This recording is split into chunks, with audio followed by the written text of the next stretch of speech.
Good morning friend, जय जगन्नाथ। तो आइए इस वीडियो में हम लोग डिस्कस करने वाले 5 मार्च 2026 की जो भी इम्पोर्टेंट करंट अफेयर है वो सारे के सारे कवर अप करने वाले। तो आइए बिना टाइम वेस्ट करें, जो भी क्वेश्चन रहे सारे के सारे कवर अप करने वाले देखते हैं। फर्स्ट क्वेश्चन आपके सामने रहे स्क्रीन पर। नंबर 1 में क्या रहे, who has become the 93 chess grand master. हाल ही में 93 चेस ग्रैंड मास्टर कौन बने हैं? बस नाम याद रखिएगा, वो है Aarav Dengla. Option B is the right answer, Aarav Dengla. And इन्होंने जो कि 93rd नंबर की चेस ग्रैंड मास्टर बने हैं। क्लियर इतनी सी बात। फिर हमने बात करें जो फर्स्ट चेस ग्रैंड मास्टर था ना, फर्स्ट जो चेस ग्रैंड मास्टर है वो कौन था? वो था विश्वनाथन आनंद, है ना, Viswanathan Anand. Clear, first chess grand master था। एंड ध्यान में रखिएगा। एंड फिर बात करें जो आरव डेंगलर है, इन्होंने जो कि मुंबई से रहे, फ्रॉम मुंबई। इतनी सी बात ध्यान में रखिएगा। बात कर रहे हैं हमने फिडे के बारे में ना। And first chess grand master तो विश्वनाथन आनंद रहे। इन्हें लाइटिंग किड ऑफ इंडिया कहा जाता है ना। एंड फिर फिडे की बात कर ले तो जिसकी स्थापना 20 जुलाई 1924 में करवाया गया था, इसकी स्थापना, है ना। इसीलिए 20 जुलाई को कहा जाता है, जो कि चेस डे के रूप में ऑब्जर्व करी जाती है। हेडक्वार्टर लुसाने स्विट्जरलैंड में रहे, है ना, लुसाने स्विट्जरलैंड। प्रेसिडेंट है आर्केडी डोरकोविच। फिर वाइस प्रेसिडेंट पूछे तो विश्वनाथन आनंद रहे, है ना। तो ध्यान में रखिएगा सारे के सारे। और देखते हैं डिटेल में क्या बातें रहे। 16 ईयर ओल्ड जो कि आरव डेंगला हज join the list of Indian जो कि grand master in February 2026। Aarav जो कि क्लोज द 2500 जो कि एलो रेटिंग पार करने वाला, marking and then completing his fourth जो कि ग्रैंड मास्टर जो कि norm and fulfilling all the requirement for the grand master title fulfil करिए। बस इन्होंने 93rd ग्रैंड मास्टर बने हैं, ध्यान में रखना। 16 ईयर की आयु है। Number 2, India steel summit. India's steel summit, S होना चाहिए। India steel summit 2026 will be held in which place? कौन सी प्लेस में होने वाला है Indian steel summit 2026? Indian steel summit 2026 ये न्यू दिल्ली में होने वाला है। क्लियर, कहाँ होने वाला है? न्यू दिल्ली में। Option D is the right answer, new Delhi. 16 to 17 मार्च तक होने वाला है, ध्यान में रखिएगा। स्टील समिट की बात कर रहा हूँ। The Bharat steel 2026, Indian steel कह लो, भारत स्टील कह लो, एक ही बात है। Will be held at Bharat Mandapam Pragati Maidan जो न्यू दिल्ली रहे वहाँ होने वाला है 16 से 17, जो कि ये मार्च नहीं, माफ़ करिएगा, ये जो कि अप्रैल में होने वाला है, ध्यान में रखना, अप्रैल में होने वाला है। 16 to 17 April 2026 organise by the ministry of steel. And जो गवर्नमेंट ऑफ इंडिया रहे इन्होंने ये ऑब्जर्व करने वाला है। क्लियर, तो देखते हैं फोकस क्या है, वही स्टील को जो कि बढ़ावा मिल सके। नंबर 3, आलस्या हेले जो कि रिटायर करी है from all format of cricket. All format of cricket से जो कि रिटायर ले चुकी है। एंड इन्होंने बिलोंग टू विच कंट्री? इन्होंने कौन सी कंट्री से बिलोंग कर रहा है आलस्या हेले? तो ये बिलोंग कर रहे हैं ऑस्ट्रेलिया से। ऑप्शन ए इज तो राइट आंसर, ऑस्ट्रेलिया। ऑस्ट्रेलिया के पूर्व कप्तान रहे, ध्यान में, Alyssa Healy Australian captain. And then the wicket keeper भी रहे, जो कि veteran Alyssa Healy has announce for retirement from all format of international cricket effective after the home series and against India in March. बस ध्यान में रखिएगा, इन्होंने इनकी अनाउंसमेंट करी है। एंड इन्होंने ऑस्ट्रेलिया से रहे, Alyssa Healy. Number 4, Tamil Nadu first dark sky park जो कि when establish in which place? Tamil Nadu की first dark sky park which establish, which होना चाहिए डब्ल्यू, विच एस्टेब्लिश कहाँ स्थापना किया जा रहा है, जो कि विच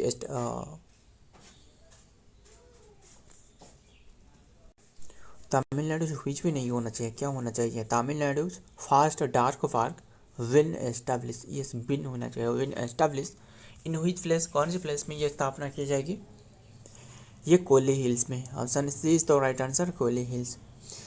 ध्यान में रखिएगा, जो कि नमक्कला, जो नमक्कला डिस्ट्रिक्ट रहे तमिलनाडु की, वहाँ रहे। एंड है क्या असल में ये डार्क स्काई डार्क पार्क, वो हम डिस्कस करेंगे, sky park dark sky park रहे वो डिस्कस करेंगे। बस इतनी सी बात ध्यान में रखिएगा। बात करें तमिलनाडु की, कैपिटल तो चेन्नई सभी को बताए, CM M.K. Stalin, governor RN Ravi, है ना। देखते हैं डिटेल में। तमिलनाडु हज इनाग्रेट, तमिलनाडु हज इनाग्रेटेड इट्स फर्स्ट जो कि dark sky park are the Aryur, जो कि आर्यूर 16 जो कि reserve forest in Kolli hills में and Namakkal district, marking the जो कि state the facility has announce, facility has launch by forest minister RS, जो कि राजकन्ना पन्ना, ध्यान में रखिएगा, फ्रॉम द चेन्नई। तो देखते हैं नेक्स्ट पे क्या रहा है। Number 5, which country has become the first women cricket team to be nominated for the Laureus Sports Award, Laureus Sports Award के लिए कौन सी क्रिकेट टीम को, कौन सी कंट्री की क्रिकेट टीम को जो कि नॉमिनेटेड करी गई है, ये है Indian. Option B is the right answer, India की क्रिकेट टीम को, यानी वोमेन क्रिकेट टीम की बात कर रहा हूँ। क्लियर। द वर्ल्ड कप जो कि विनिंग इंडियन जो कि women's cricket team has been shortlisted for the Laureus world team of the year award के रूप में इन्हें जो कि सिलेक्टेड करी गई है, फॉलोइंग इट्स हिस्टोरिक जो कि team at the ICC women's cricket जो कि world cup 2025 and board of control जो कि क्रिकेट इन इंडिया BCCI के द्वारा ये डिसाइडेड करी गई है। क्लियर है इतनी सी बात। Number 6, which country rank first in the global residence index 2026, कौन सी कंट्री ग्लोबल रेसिडेंट इंडेक्स 2026 में टॉप रैंकिंग पर रहे, ग्रीस रहे टॉप रैंकिंग पर, सेकेंड पर रहे यूनाइटेड अरब अमीरात, इटली एंड स्विट्जरलैंड। कैसे बात कर रहे हैं, मतलब तीनों एक ही रैंक पर रहे, यस तीनों सेकंड पर रहे, एंड तीसरे पर रहे पुर्तगाल। ध्यान में रखना। देखते हैं क्या है असल में, ये लॉन्च करी गई है हेनले एंड जो पार्टनर्स रहे इनके द्वारा लॉन्च करी गई है। देखते हैं डिटेल में। ग्रीस रैंक करिए first in the global residence programme जो कि इंडेक्स 2026, द यूनाइटेड अरब अमीरात मूव जो कि फ्रॉम 5th टू जॉइंट जो कि जॉइंट सेकेंड जो कि पोजीशन पर इन्होंने पहुंच चुकी है in the 2026। The index access 40 residents जो प्रोग्राम रहे वर्ल्ड वाइड की इवोल्यूशन की क्रिटिकल जो कि क्राइटेरिया जो कि इंक्लूडिंग टैक्स एफिशिएंसी, मतलब सारे के सारे क्षेत्रों में जो टैक्स एफिशिएंसी हो गया, वीज़ा असेस करने में, क्वालिटी ऑफ लाइफ, तो इसके क्षेत्रों में ये जो कि ग्रीस जो कि टॉप पर रहे। नंबर 7, ऑपरेशन इपिक फ्यूरी, ये किसके द्वारा लॉन्च करी गई है, इम्पोर्टेंट है, ध्यान में रखिएगा। हालांकि हमने इसके बारे में थोड़ा बहुत डिस्कस करी थी। ऑपरेशन इपिक फ्यूरी ये लॉन्च करी गई है US के द्वारा। क्यों लॉन्च करी गई है, option A is the right answer, US ने ईरान के ऊपर में हमला बोल दिया था, ईरान के ऊपर में, ध्यान में रखिएगा।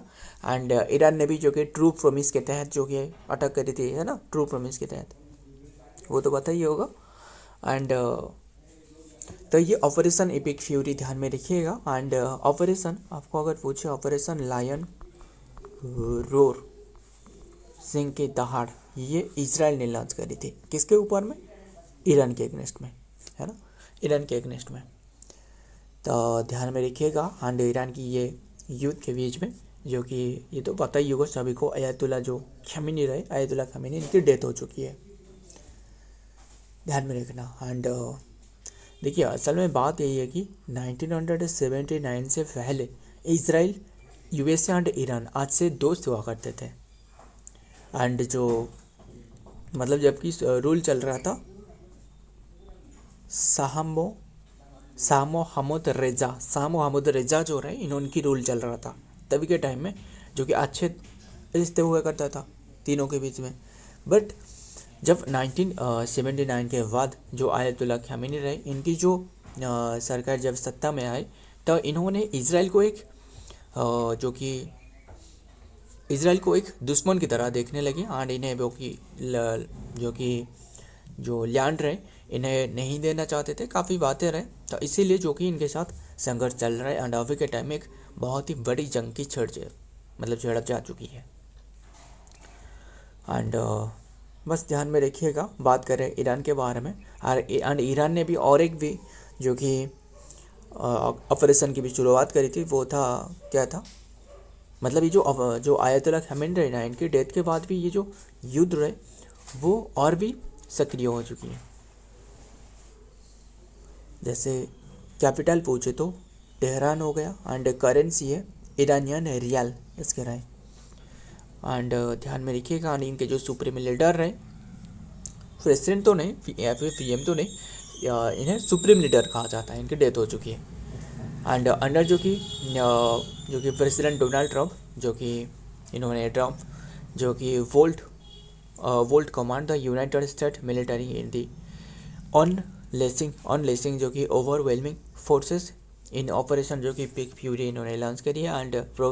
And proving once more why the US possesses the most powerful and lethal.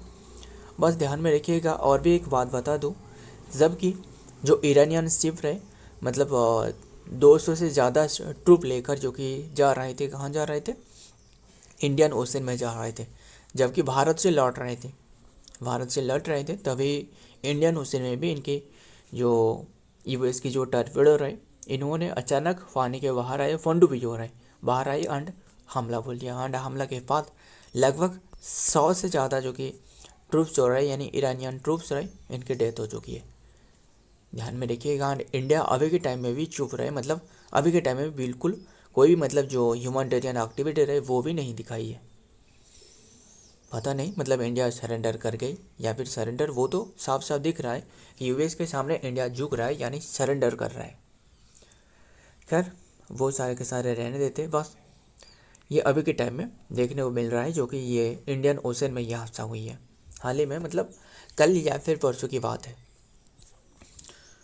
तो देखते हैं नंबर 8 व्हिच कार्ड। बस किसने कौन सी ऑपरेशन शुरुआत करी है वो इम्पोर्टेंट हो सकता है, क्योंकि ऑपरेशन वाला क्वेश्चन हमेशा इम्पोर्टेंट है, एग्जाम में पूछे जाती है। एंड अभी के टाइम में यू वार काफ़ी चर्चा में रहे, तो वो एग्जाम पर्सपेक्टिव के लिए इम्पोर्टेंट है। Which card has been launch in Delhi government जो रेखा गुप्ता है, इन्होंने एक कौन सी न्यू कार्ड की ऐलान करी है टू इम्प्रूव जो कि ट्रांसपोर्टेशन जो कि एक्सेस फॉर वोमेन के जो कि ट्रांसपोर्टेशन, फ्री ट्रांसपोर्टेशन के लिए कौन सी कार्ड की ऐलान करी है? ये है पिंक कार्ड, यानी pink national common mobility card इसके नाम है। क्लियर?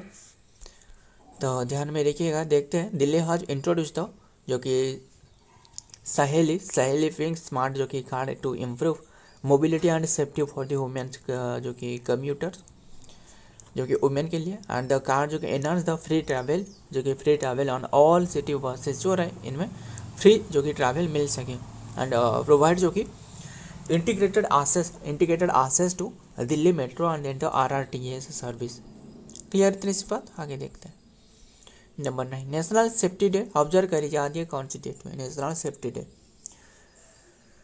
ये 4 मार्च को ऑब्जर्व करी जाती है, नेशनल सेफ्टी डे। बस एक सेफ्टी के बारे में, यानी नेशनल सेफ्टी डे जो observe every on 4 March in India to promote awareness about safety, health and जो कि एनवायरमेंटल जो कि प्रैक्टिसेस इन वर्क प्लेस में एंड पब्लिक स्पेस में। बस ध्यान में रखिएगा, सेफ्टी के बारे में लोगों को अवेयर कर रहना इसका मेन लक्ष्य है। नंबर 10 लास्ट क्वेश्चन, दिव्यांग सहायक पोर्टल लॉन्च करी गई है कौन सी स्टेट के द्वारा? दिव्यांग सहायक पोर्टल महाराष्ट्र ने लॉन्च करी। ऑप्शन सी इज तो right answer, Maharashtra. Clear? Capital बात करें तो Mumbai. CM Devendra Fadnavis, deputy CM तो पता ही होगा, चीफ मिनिस्टर वो है एकनाथ शिंदे। एंड अजित पवार की डेथ हो चुकी है, इनके जगह में सुनीत पवार रहे, है ना, सुनेत्रा जो पवार। एंड गवर्नर तो आचार्य देवव्रत रहे, है ना, जो कि गुजरात के भी एडिशनल चार्जेस इनके, गुजरात के भी रहे गवर्नर। ध्यान में रखिएगा।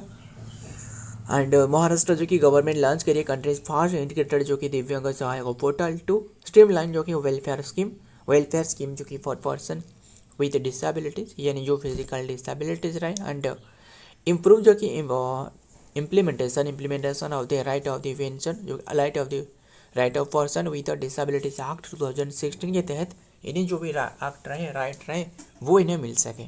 क्लियर, तो ध्यान में रखिएगा सारे के सारे। सो फ्रेंड आज के सारे के सारे क्वेश्चन रहे। वीडियो पसंद आए तो वीडियो को लाइक करना, दोस्तों शेयर करिएगा। मिलता हूँ और एक वीडियो में और एक इंपॉर्टेंट एमसी के साथ। तब तक के लिए जय हिंद, जय जगन्नाथ।